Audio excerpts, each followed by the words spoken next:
Shalom, anak-anakku yang dikasihi Tuhan. Sebelum hari ini kita akan bersama-sama belajar agama Kristen. Mari kita berdoa terlebih dahulu. Kita berdoa.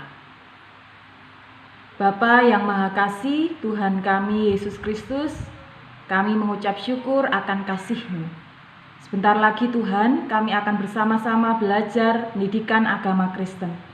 Tuhan menyertai, Tuhan memampukan kami sehingga kami mampu untuk mengerti dan kami mampu untuk mengerjakan setiap soal yang tentu itu untuk kemajuan diri kami masing-masing.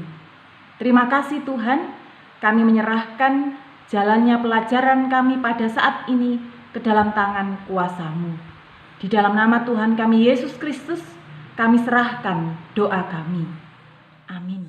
Anak-anakku kelas 8 yang dikasih Tuhan, hari ini kita akan belajar bab 4, yakni mengenai dampak dari hidup beriman dan pengharapan.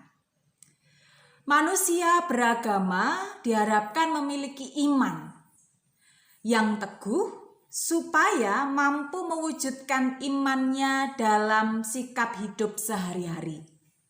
Namun dalam kehidupannya terkadang kita menyaksikan orang yang menunjukkan sikap hidup yang berlawanan dengan ajaran agamanya.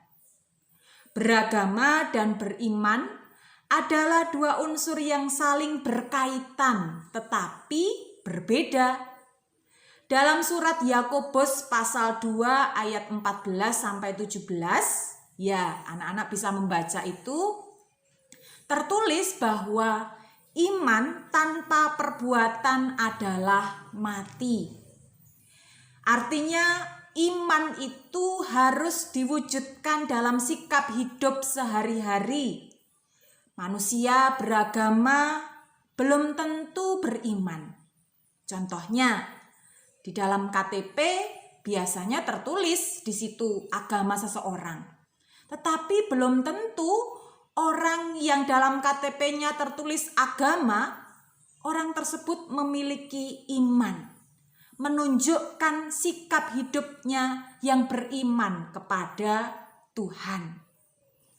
Untuk itu, anak-anakku yang dikasihi Tuhan, beriman artinya kata iman berasal dalam Perjanjian Lama, berarti berpegang teguh. Beriman berarti berpegang teguh pada keyakinan yang dimiliki akan suatu hal. Karena hal itu dapat dipercaya dan juga diandalkan. Demikianlah iman selalu berkaitan dengan percaya. Beriman berarti kita percaya kepada Allah yang telah menyatakan diri di dalam Yesus Kristus. Beriman berarti mengenal dan mengetahui tentang Allah yang telah membebaskan atau memerdekakan manusia melalui Yesus Kristus.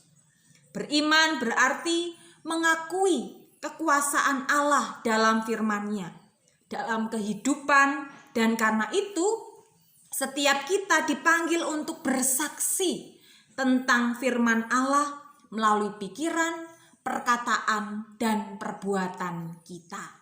Adapun pengharapan itu juga tidak terlepas dari iman, anak-anakku. Iman kepada Tuhan. Iman membangkitkan pengharapan, sekaligus mendorong seseorang untuk mewujudkan pengharapannya dalam pikiran, perkataan, dan juga perbuatan. Pengharapan merupakan suatu keinginan yang baik atau suatu tujuan. Nah, tiap orang tentu mempunyai pengharapan, harapan akan kebahagiaan sejati yang telah tertanam dalam diri setiap kita manusia. Pengharapan bagi setiap kita orang yang percaya kepada Tuhan bukan hanya pada masa kini saja, tapi juga pada masa depan yang lebih baik. Baik kehidupan kekal di surga. Nah, bagi orang Kristen, iman dan pengharapan terarah hanya kepada Tuhan Yesus Kristus, Sang Juru Selamat. Kamu percaya kepada Allah dalam Yesus Kristus dan menaruh pengharapan akan janjinya, yaitu menyelamatkan, memerdekakan, serta menyertai hidup kamu selalu. Lalu bagaimana supaya iman dan pengharapan setiap kita ini bisa bertumbuh?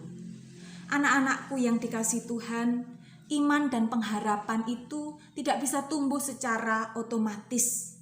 Tetapi iman dan pengharapan itu harus terus dipupuk, dibangun, supaya bisa terus bertumbuh. Dengan cara kita taat beribadah, kita setia di dalam berdoa, kita membaca Alkitab, dan terus merenungkan firman Tuhan.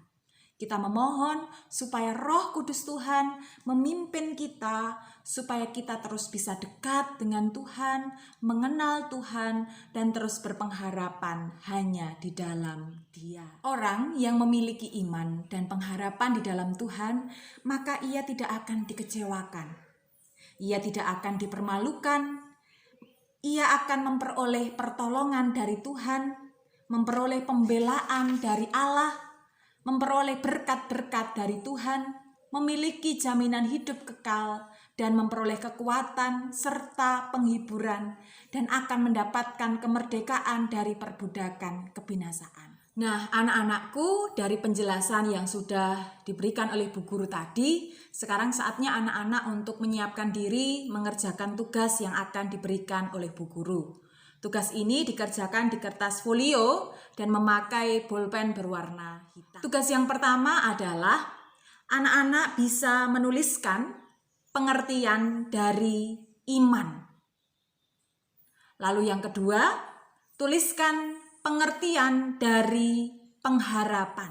Selanjutnya, tugas yang ketiga, anak-anak sebutkan 5 tokoh Alkitab yang menunjukkan bahwa mereka adalah tokoh yang benar-benar memiliki iman dan pengharapan kepada Tuhan. Sebutkan nama tokohnya dan alasannya. Misalnya, ketika anak-anak menyebutkan Abraham, alasannya karena Abraham benar-benar memiliki iman dan percaya kepada Tuhan. Bahkan ketika ia harus menyerahkan anaknya Iska untuk dikorbankan kepada Allah, ia mentaati perintah Allah. Itu ya anak-anak. Anak-anak menuliskan 5 tokoh yang memiliki iman dan pengharapan kepada Tuhan dan alasan mereka beriman kepada Tuhan. Demikian penjelasan dan juga tugas yang diberikan oleh Bu Guru. Anak-anak semangat mengerjakan dan Tuhan Yesus memberkati. Amin.